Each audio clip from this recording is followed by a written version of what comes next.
أشهد أن محمد رسول الله.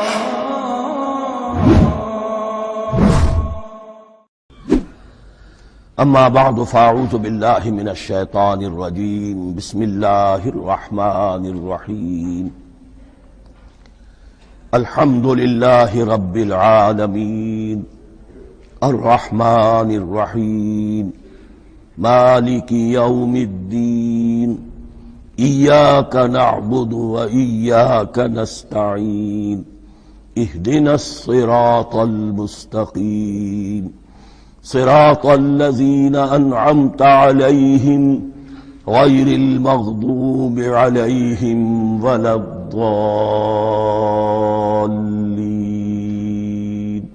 آمين. رب اشرح لي صدري ويسر لي أمري واحلل عقدة من لساني يفقهوا قولي. اللهم ربنا ألهمنا رشدنا وأعذنا من شرور أنفسنا. اللهم أرنا الحق حقا وارزقنا اتباعه وأرنا الباطل باطلا وارزقنا اجتنابه. اللهم ربنا يسر لنا أمورنا كلها وأتمم لنا بالخير وتقبل منا فإنك خير المتقبلين آمین یا رب العالمین.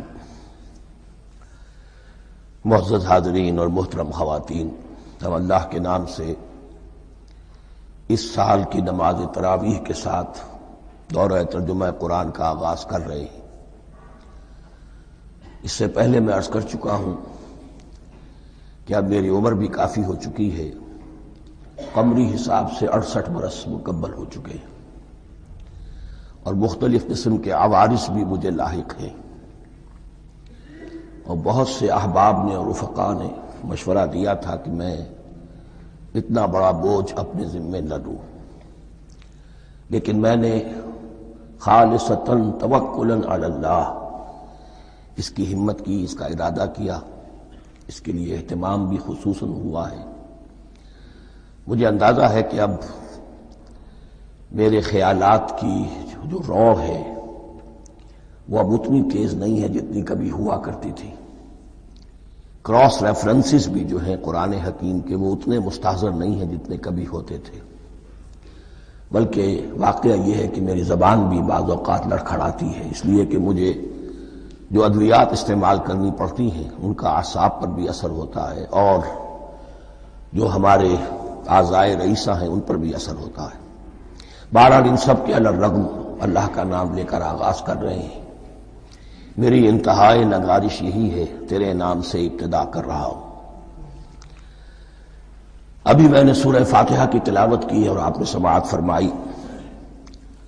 یہ سورہ مبارکہ مصحف کے اعتبار سے تو پہلی سورت ہے ہی، سب کو معلوم ہے، لیکن یہ بھی نوٹ کر لیجئے کہ یہ نزول کے اعتبار سے بھی سب سے پہلی مکمل سورت جو حضور پر نازل ہوئی وہ یہی ہے. اس سے قبل متفرق آیات نازل ہوئیں. 5 آیتیں سورہ علق کے آغاز میں، کچھ آیتیں سورہ قلم یا سورہ نون کے آغاز میں، کچھ آیتیں سورہ مزمل کی ابتدا کی، کچھ آیتیں سورہ مدثر کے آغاز کی. 5ویں وحی تقریباً اس پر اجماع ہے کہ یہ سورۃ الفاتحہ کی ہے، اور یہ مکمل سورت ہے جو حضور پر نازل ہوئی. سورۃ الفاتحہ کے معنی ہوئے افتتاحی سورت. فتح یفتح کے معنی ہے کھولنا، مفتاح کنجی کو کہتے ہیں، چابی کو. تو یہ اوپننگ سورہ آف دی قرآن، قرآن حکیم کی افتتاحی سورت. ویسے جیسا کہ میں تعارف قرآن کے ضمن میں عرض کر چکا ہوں، عربوں کا یہ مزاج تھا کہ جس چیز سے انہیں خصوصی محبت ہوتی تھی اس کے بہت سے نام رکھتے تھے. اس کے بھی بہت سے نام ہیں. سورۃ الفاتحہ سب سے عام ہے، لیکن الکافیہ، الشافیہ، ام القرآن، اساس القرآن، کم سے کم یہ 4 نام تو میں سمجھتا ہوں کہ ہر مسلمان کو مزید معلوم ہونے چاہیے، اور بھی بہت سے نام. اس سورہ مبارکہ کی بالاتفاق و بالاجماع 7 آیتیں ہیں، اگرچہ ان کی ترتیب میں کچھ اختلاف ہے. ایک رائے، یہ رائے امام شافعی کی بھی ہے اور بصرہ کے جو قراء تھے ان کی بھی ہے کہ آیت بسم اللہ بھی سورہ فاتحہ میں شامل ہے، اس کا جز ہے، وہ اس کو شامل کر کے پھر 7 آیتیں بناتے ہیں، تو آخری جنہیں ہم 2 آیتیں سمجھتے ہیں صراط الذین انعمت علیہم غیر المغضوب علیہم ولا الضالین، وہ ان کے نزدیک ایک آیت ہے۔ تو گویا کہ نتیجہ یہ نکلا کہ آیتوں کی تعداد 7 ہی رہتی ہے۔ امام ابو حنیفہ رحمۃ اللہ علیہ کا موقف اور کوفے کے جو قراء تھے ان کا بھی موقف یہ ہے کہ آیت بسم اللہ نہ سورہ فاتحہ کا جز ہے نہ کسی اور سورت کا جز ہے، سوائے ایک مقام پر جہاں حضرت سلیمان علیہ السلام کا خط جو ہے نقل ہوا ہے، جنہوں نے ملکہ سبا کو لکھا تھا انہو من سلیمان و انہو بسم اللہ الرحمن الرحیم، تو قرآن کے مطلب میں صرف اسی جگہ پر یہ آیت شامل سمجھتے ہیں، باقی یہ صرف علامت کے طور پر کہ یہاں سے ایک نئی سورت شروع ہو رہی ہے درج کی گئی ہے۔ اس سورہ مبارکہ کو الصلاح قرار دیا گیا ایک حدیث میں، اس کا جو اسلوب ہے وہ دعا کا ہے، اور دعا کے ساتھ اس کی جو مناسبت ہے اور پھر اسی کی وجہ سے ہماری نماز کا یہ جزو لا ینفک بنا دیا گیا، بلکہ ایک حدیث جو میں آپ کو سناؤں گا اس میں اسی کو نماز قرار دیا گیا، الصلاح یہی ہے۔ ویسے وہ حدیث مبارک موجود ہے من لم یقرأ بفاتحۃ الکتاب لا صلاۃ لمن لم یقرأ بفاتحۃ الکتاب، جو شخص سورہ فاتحہ کی تلاوت نہیں کرتا اس کی کوئی نماز نہیں۔ اس کے حوالے سے بھی ہمارے ہاں 2 مسلک ہیں، ذکر صرف اس لیے کر رہا ہوں کہ آپ کے علم میں ہو، ان میں کوئی بنیادی فرق نہیں ہے، کسی بھی ایک رائے کا انسان قائل اور حامل ہو سکتا ہے بغیر اس کے کہ دوسرے کو بالکل غلط قرار دے، بلکہ یہ کہ اس کے لیے بھی گنجائش اپنے ذہن میں اور اپنے دل میں رکھے۔ تو ایک رائے یہ ہے کہ یہ میں کیا عرض کر رہا تھا کوئی بھول گیا ہوں،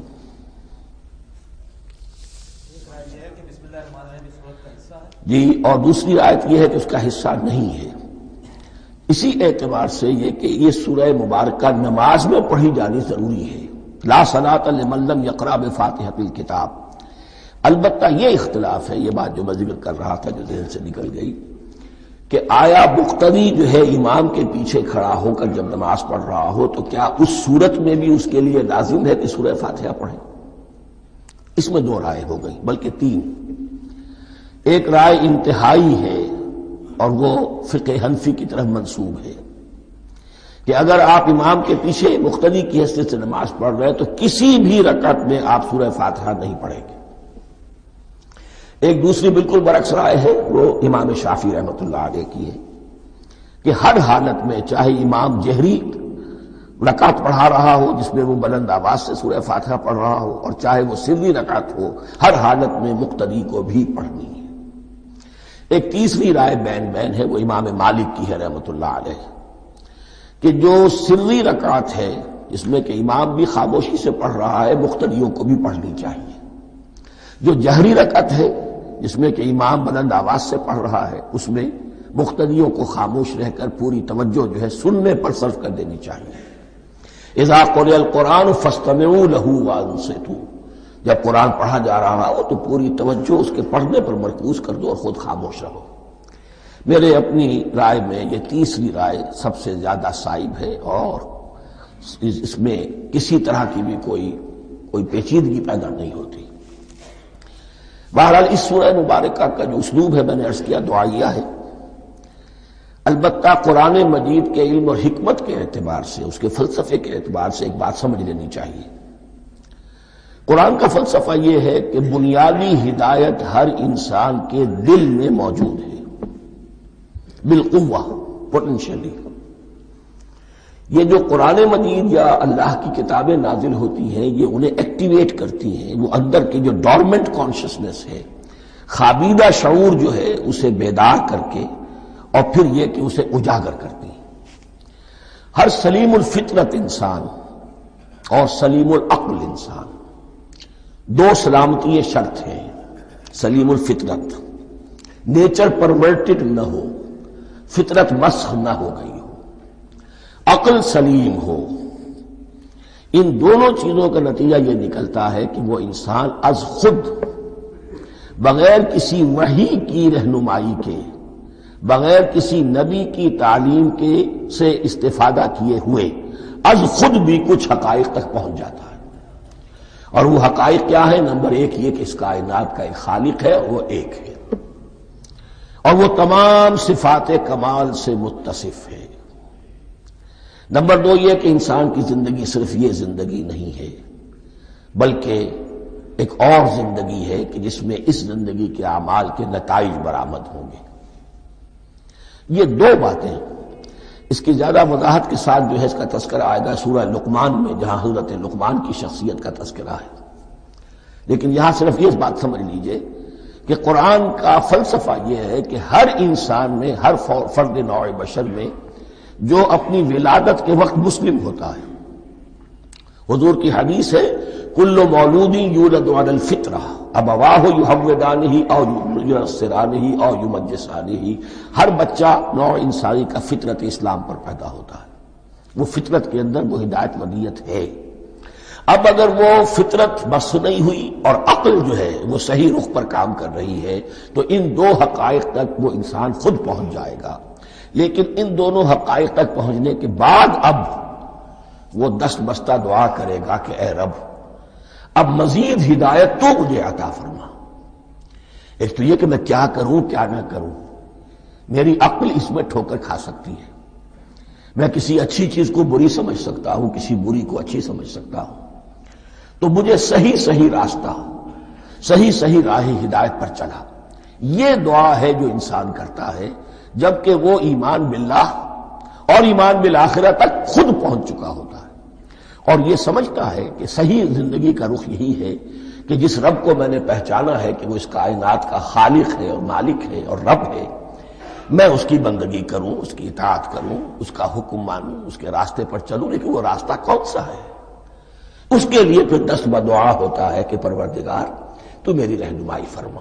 یہ مقام ہے کہ جہاں آپ سمجھ لیجئے اپنے آپ کو بھی آج اس جگہ پر تصور کرتے ہوئے پھر اس سورہ مبارکہ کو پڑھیے کہ آپ اس مقام پر اللہ کے فضل و کرم سے پہنچ چکے ہیں کہ اللہ کو آپ نے پہچان لیا اور اس کی توحید کو جان لیا، اس کی جملہ صفات کمال سے آپ واقف ہو گئے.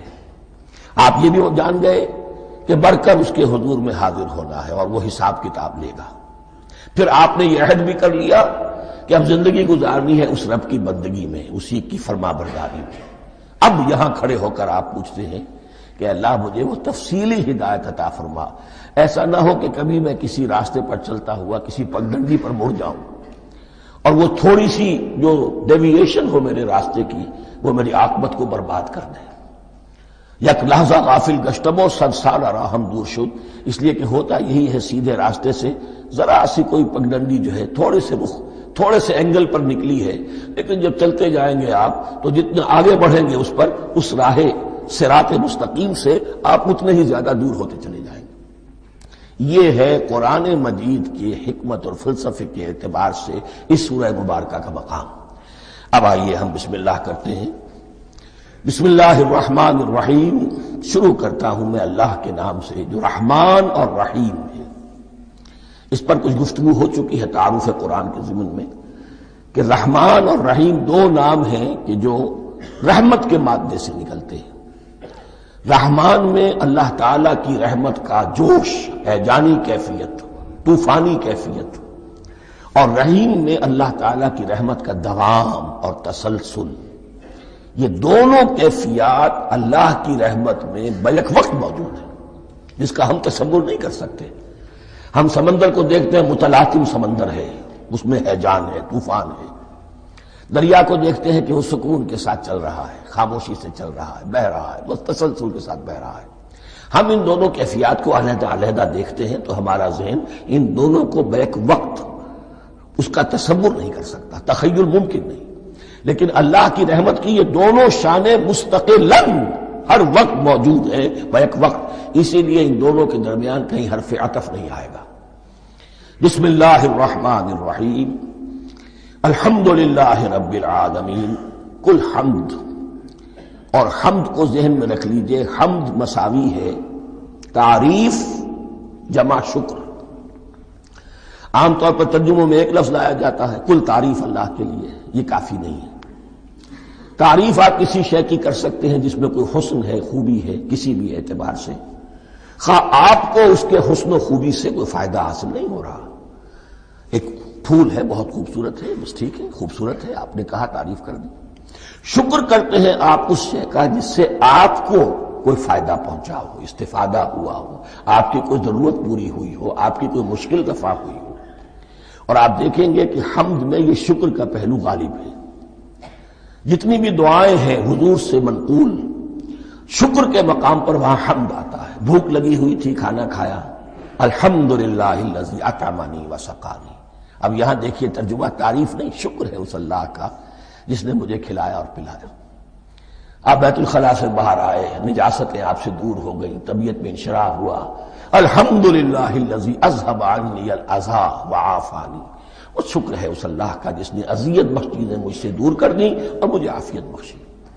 تو یہ الحمدللہ رب العالمین، اللہ تعالیٰ کا حسن و کمال اور حسن و جمال اپنی جگہ بھی اس انتہا کا ہے کہ جتنی تعریف اس کا حق ہے ہم کر ہی نہیں سکتے، لیکن اس کے احسانات اور انعامات ہم پر اتنے ہیں کہ ہم ان کو بھی گن نہیں سکتے۔ لہذا ایک ہی احساء ہم نے کر دیا الف لام کے ساتھ، الحمدللہ رب العالمین۔ تمام تعریفیں اور کل شکر اللہ کے لیے ہیں کہ جو تمام جہانوں کا پروردگار ہے، رب ہے، مالک ہے۔ رب میں ایک مفہوم ہوتا ہے ربوبیت کا، اور اس میں مفہوم شامل ہوتا ہے تربیت کا، ربیانی صغیرہ۔ تو مالک ہونا اور تربیت دینا، آپ جس شے کے مالک ہوں گے آپ چاہیں گے اس میں بڑھوتری ہو، اس میں اضافہ ہو، نشو و نما پائے۔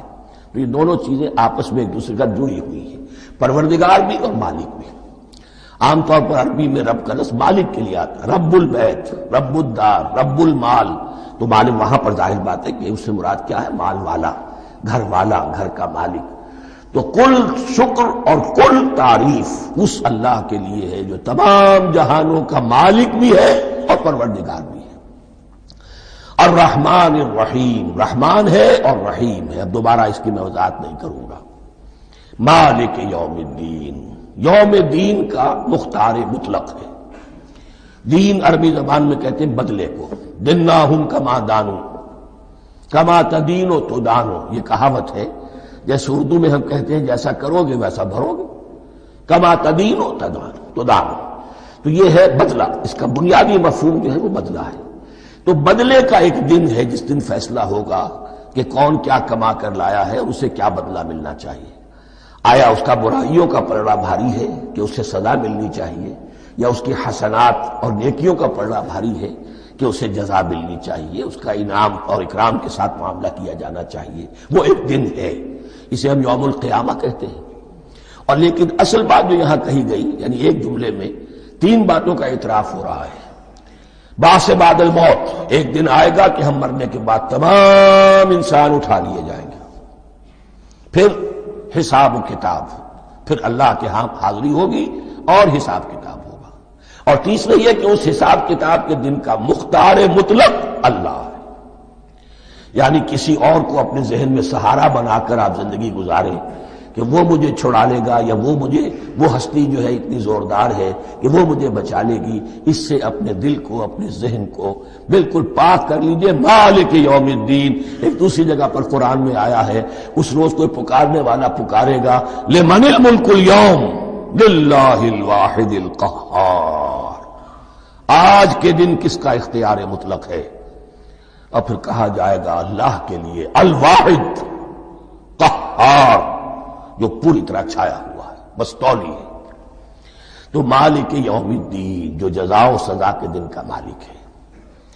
اب یہاں سے کلام ایک رخ بدل رہا ہے۔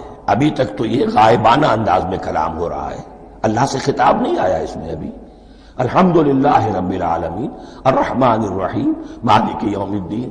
اب خطاب ہے، ایاک نعبد و ایاک نستعین، ہم صرف تیری ہی بندگی کرتے ہیں اور کریں گے، اور ہم صرف تجھ ہی سے مدد مانگتے ہیں اور مانگیں گے۔ یہ ترجمہ میں کیوں کر رہا ہوں کہ یہ فعل مضارع ہے۔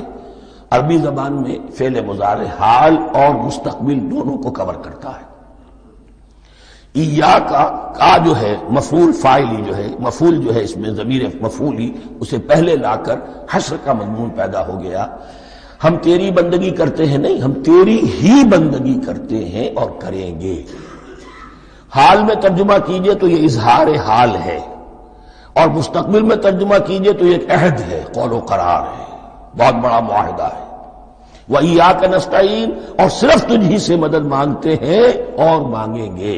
اس میں بھی حال کا ترجمہ اظہار حال، اللہ کرے کہ واقعی ہمارا حال وہی ہو، جب ہم یہ الفاظ کہتے ہیں تو واقعتاً ہم اس پر پورے اتر رہے ہوں کہ اسی کی بندگی کر رہے ہوں اور اسی سے ساری استعانت اور استمداد کر رہے ہوں۔ جہاں تک مستقبل کا تعلق ہے وہ پھر ایک عہد ہے، اہدنا الصراط المستقیم۔ یہ مقام وہ آ گیا کہ یہاں تک تو اے پروردگار ہم پہنچ گئے، تیرے فضل سے، تیرے کرم سے۔ فطرت سلیمہ بھی تیری عطا کردہ تھی، عقل سلیم بھی تیری ودیعت کردہ تھی، ان دونوں کی روشنی سے ہم یہاں تک تو پہنچ گئے۔ اب ہماری جو ضرورت ہے، احتیاج ہے، وہ کیا ہے؟ اہدنا الصراط المستقیم، ہدایت بخش ہمیں سیدھے راستے کی۔ یہاں دو باتیں سمجھ لیجئے، انفرادی سطح پر انسان کے لیے نہ معلوم کتنے مرحلے آتے ہیں ہر روز کہ جس میں وہ ایک چھٹک کر کھڑا ہو جاتا ہے، یہ کروں یا یہ کروں، دو آلٹرنیٹو سامنے آ رہے ہیں، فیصلہ کرنا مشکل ہو رہا ہے، قدم قدم پر ہدایت کی ضرورت ہے۔ اور اجتماعی طور پر نوع انسانی تین بڑے بڑے تمدنی مسائل میں واقعہ یہ ہے کہ تسلیم کر لیا جانا چاہیے کہ عقل انسانی اس کو راستہ نہیں دکھا سکتی۔ عام معاشرتی سطح پر مرد اور عورت کے درمیان حقوق اور اختیارات کا کیا توازن ہو، ناممکن ہے، انسان طے نہیں کر سکتا۔ انسان یا مرد ہے یا عورت ہے، عورت سوچے گی اپنے لحاظ، اپنے جذبات کا، اپنے خیالات کا لحاظ رکھے گی، مرد کے جذبات و احساسات کا اسے کوئی اس کا کوئی تصور ہی ممکن نہیں۔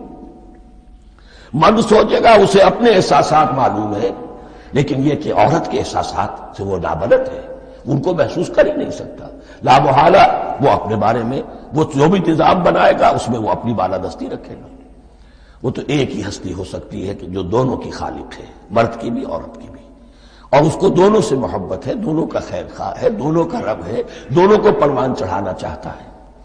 اسی طرح فرد اور معاشرہ یا ریاست، حکومت اور ریاست ہمیشہ یہ چاہتی ہے کہ سارے اختیارات ہمارے ہاتھ میں آ جائیں، ٹوٹلیٹیرین سوسائٹی ہو، بس ہم حکم دیں اور لوگ اس پر چلیں۔ افراد یہ چاہتے نہیں، ہمیں آزادی ہونی چاہیے۔ اب آپ دیکھیے کہ دنیا میں کتنے جھگڑے چلتے ہیں اسی پر، فریڈم فریڈم فریڈم۔ وہ فریڈم واقعتاً اپنی جگہ پر ایک شے ہے، افراد کی آزادی ہونی چاہیے، لیکن افراد کی آزادی اتنی نہ ہو جائے کہ وہ مادر پدر آزاد ہو جائے، کوئی قانون، کوئی قاعدہ، کوئی اخلاقی کوئی حدود اور قیود جو ہے ان کا پابند نہ رہے۔ تو اب کہاں ہے وہ نقطہ اعتدال کہ جس میں انسان کی انفرادی آزادی، انفرادی اختیار اور ادھر اجتماعی مصلحتیں جو ہیں ان کو بیلنس کیا جا سکے؟ انسان طے نہیں کر سکتا، صرف اللہ ہی اس کے لیے نظام دے سکتا ہے۔ تیسرا مسئلہ ہے سرمایہ اور محنت، اس میں کیا توازن ہو؟ سرمایہ اور محنت دونوں مل کر کچھ بنا رہے ہیں، کچھ پروڈیوس کر رہے ہیں۔ اب اس میں نفع جو ہوا ہے اس میں سرمایہ کا کتنا حصہ ہونا چاہیے اور لیبر کا کتنا ہونا چاہیے، کون طے کر سکتا؟ اس کے لیے بھی کہ ایسا نہ ہو کہ سرمایہ داری جو ہے آکاش بیل بن کر پورے معاشرے پر چھا جائے، اور غریب بیچارہ، مزدور بیچارہ، کاشتکار بیچارہ وہ گویا کہ چکی کے دو پارٹوں میں پس کر رہ جائے، اس کی کوئی حیثیت نہ رہ جائے۔ لیکن یہ کہ دوسری طرف اگر یہ کہ مزدور کا جو حق ہے اس سے زیادہ اس کو دے دیا جائے تو سرمایہ جو ہے وہ سکڑ جائے گا، شائی ہو جائے گا، وہ پھر میدان میں نہیں آئے گا۔ کیا کیا جائے؟ کون سا نقطہ عدل و اعتدال ہے؟ یہ تین مسائل ایسے ہیں، اہدنا الصراط المستقیم۔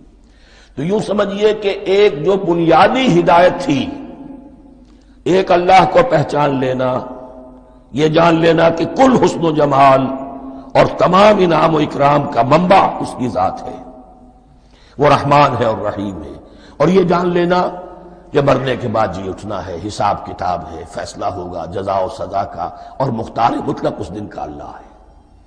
پھر یہ عہد کر لینا ایاک نعبد و ایاک نستعین۔ اس کے بعد دعا، پروردگار ہمیں ہدایت پر قائم رکھ، ہماری ہدایت میں اضافہ فرما۔ اس ہدایت کے لفظ کو سمجھ لیجئے بنیادی ہدایت، تفصیلی ہدایت، قدم قدم پر ہدایت، ہدایت پر ہدایت. والذین اہتدوا زادہم ہدی، جو لوگ ہدایت کے راستے پر آتے ہیں اللہ ان کی ہدایت میں اضافہ کرتا ہے. تو یہ قدم قدم پر ہمیں ہدایت کی ضرورت ہے اور مرحلہ وار ضرورت ہے. ہدایت اس کو بھی کہتے ہیں کہ کسی نے آپ سے کوئی پتہ پوچھا، آپ نے کہا ادھر جانا، پھر دوسری گلی میں مڑنا، پھر جانا دو تین لائٹیں چلے جانا، پھر مڑنا وغیرہ وغیرہ، یہ بھی ہدایت ہے. نظری طور پر آپ نے بتایا ہے. ایک ہدایت یہ ہوئی کہ بھائی میں چلتا ہوں آپ کے ساتھ، میں آپ کو وہاں تک پہنچا دوں گا تاکہ آپ کو دقت نہ ہو، آپ نے منزل تک پہنچا دیا. ان دونوں کے درمیان، یہ تو میں نے ایک فرد کی مثال دی ہے، اللہ اور بندے کے درمیان نہ معلوم کتنے مراحل ہیں ہدایت کے. تو کسی وقت بھی انسان اپنے آپ کو ہدایت خداوندی سے مستغنا نہیں سمجھ سکتا، اور نہیں تو پروردگار جو ہدایت دی ہے اس پر ہدایت پر قائم رکھ. کیا پتہ شیطان کا کوئی حملہ، کیا پتہ ہمارے نفس کی کوئی شرارت کسی ایسے رخ پر ہمیں ڈال دے کہ اب تک کی ساری کمائی بھی ضائع ہو جائے. لہذا یہ نہ سمجھیے کہ جب یہ ساری چیزیں ان کو معلوم تھی، ان چیزوں کا تو اقرار کر رہے تو اب ہدایت کون سی مانگ رہے؟ تو ہدایت کا تو بڑا میدان کھلا ہوا ہے. اور اس ہدایت کی وہ جو میں نے آخری شکل آپ کو بتائی ہے کہ منزل مقصود تک پہنچا دے، یہ ہدایت بھی قرآن مجید میں اس معنی میں بھی لفظ آیا ہے کہ اہل جنت جب جنت میں داخل ہوں گے تو جو ترانہ حمد ان کی زبان پر اس وقت ہوگا وہ کیا ہے؟ الحمدللہ الذی ہدانا لہذا وما کنا لنہتدی لولا ان ہدانا اللہ.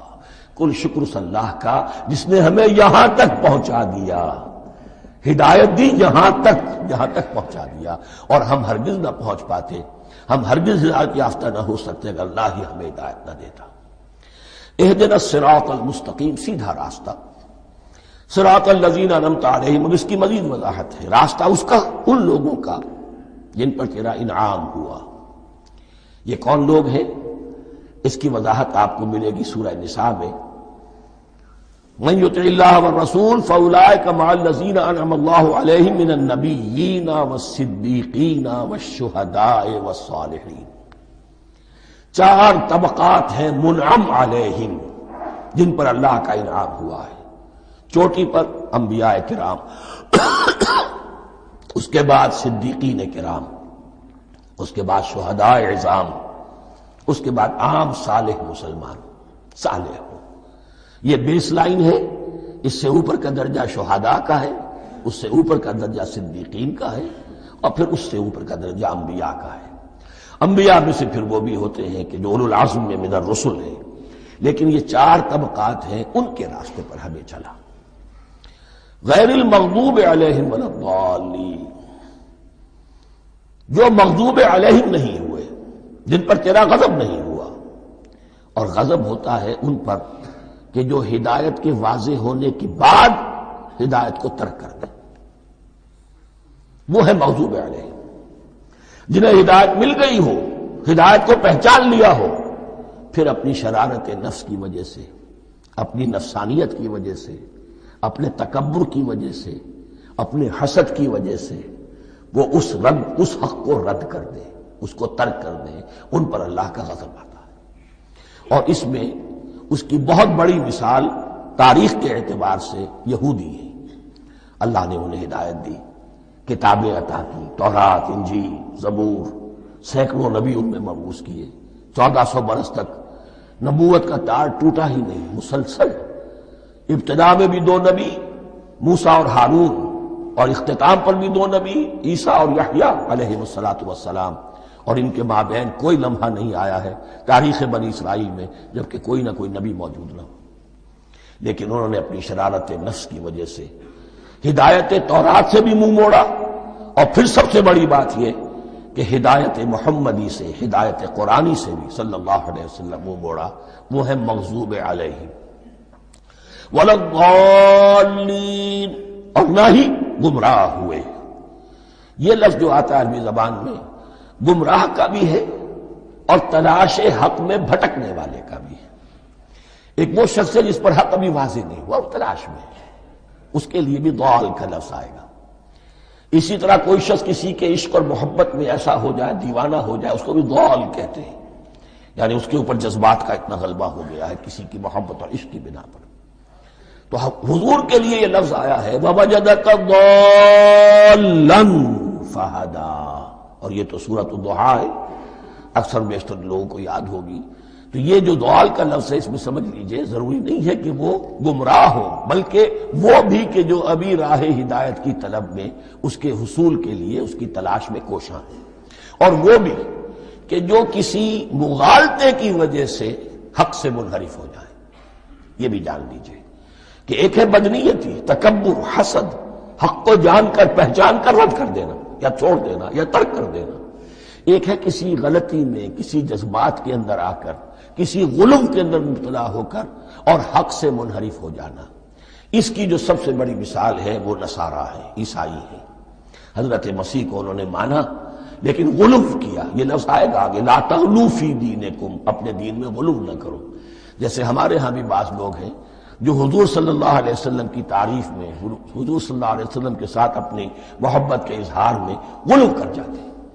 یہ انتہا درجے کو ہو گیا تھا حضرت مسیح علیہ السلام کے ماننے والوں میں، اور اس کی بنا پر انہوں نے تثلیث کا عقیدہ ایجاد کر لیا اور حضرت مسیح علیہ السلام کو اللہ کا بیٹا بنا دیا۔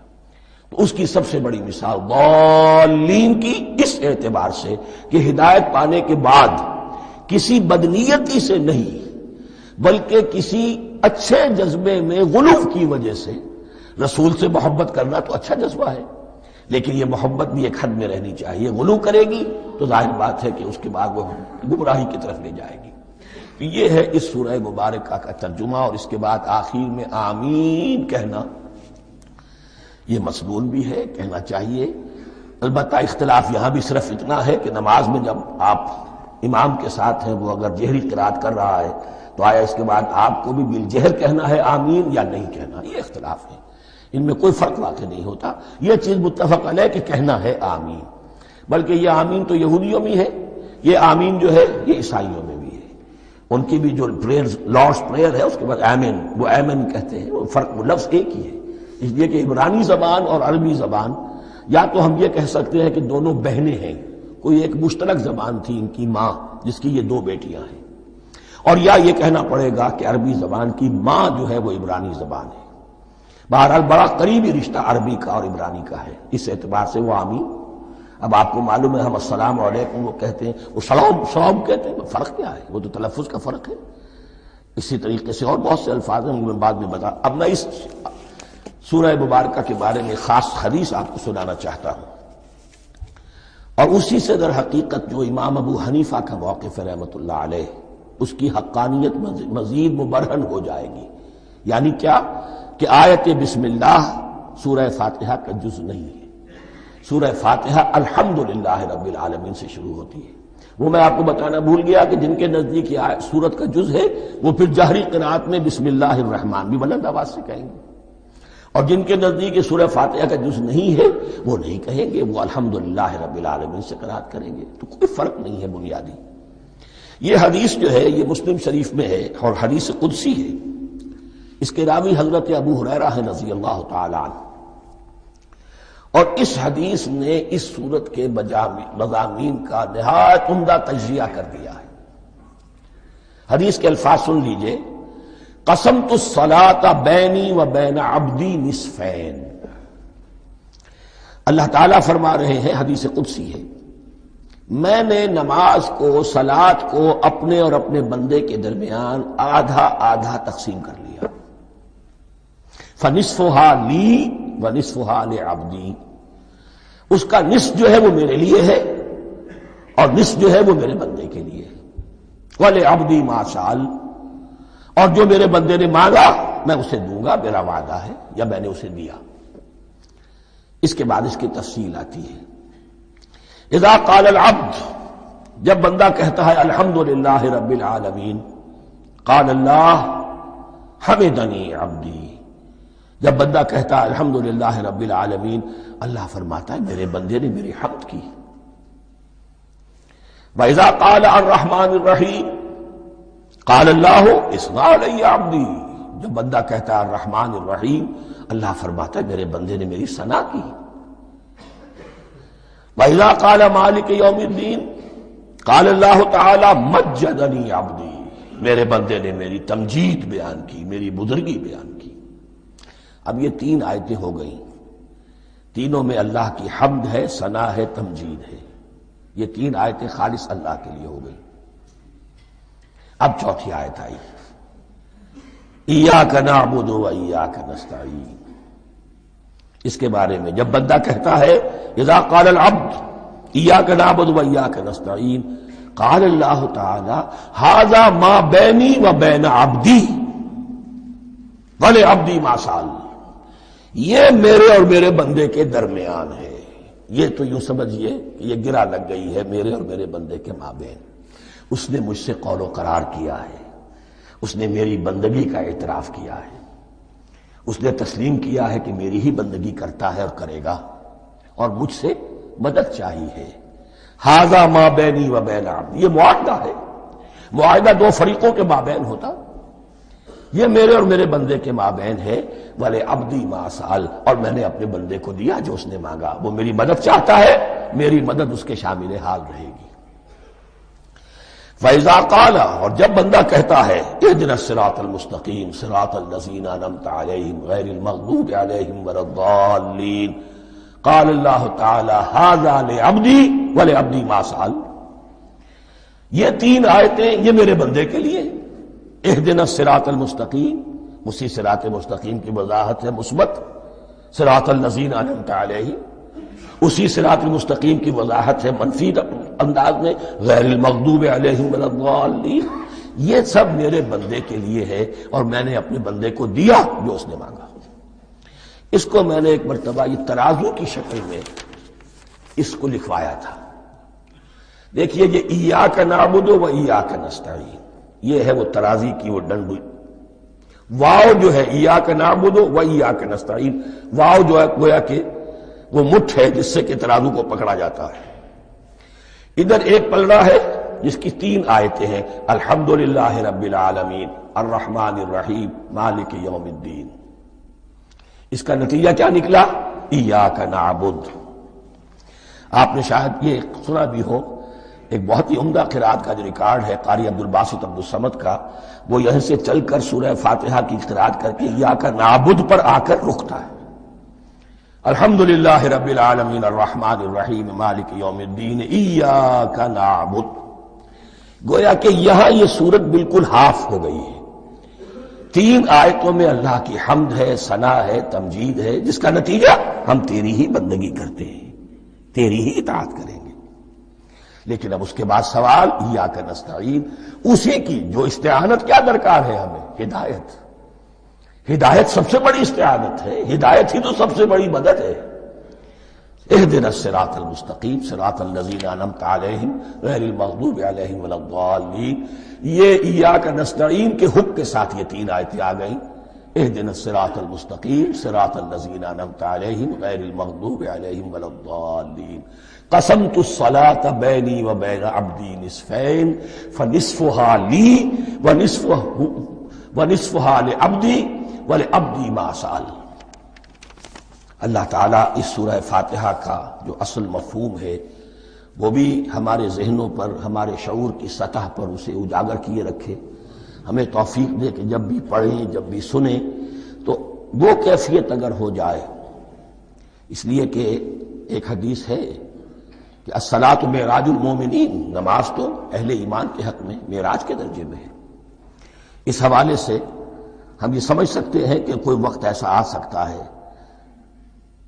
کہ انسان کو واقعتاً، روح انسانی واقعتاً اللہ کے یہ جواب سنے۔ انہونی بات نہیں ہے یہ، ہوتا ہے خطاب آخر، اٹھتا ہے حجاب آخر، کرتے ہیں خطاب آخر، یہ تو ہوتا ہے۔ مخاطبہ الہی، یہ تو میں نے عرض کیا کہ ثابت ہے، مخاطبہ، محادث اور تحدیث اللہ بندوں سے کلام کرتا ہے۔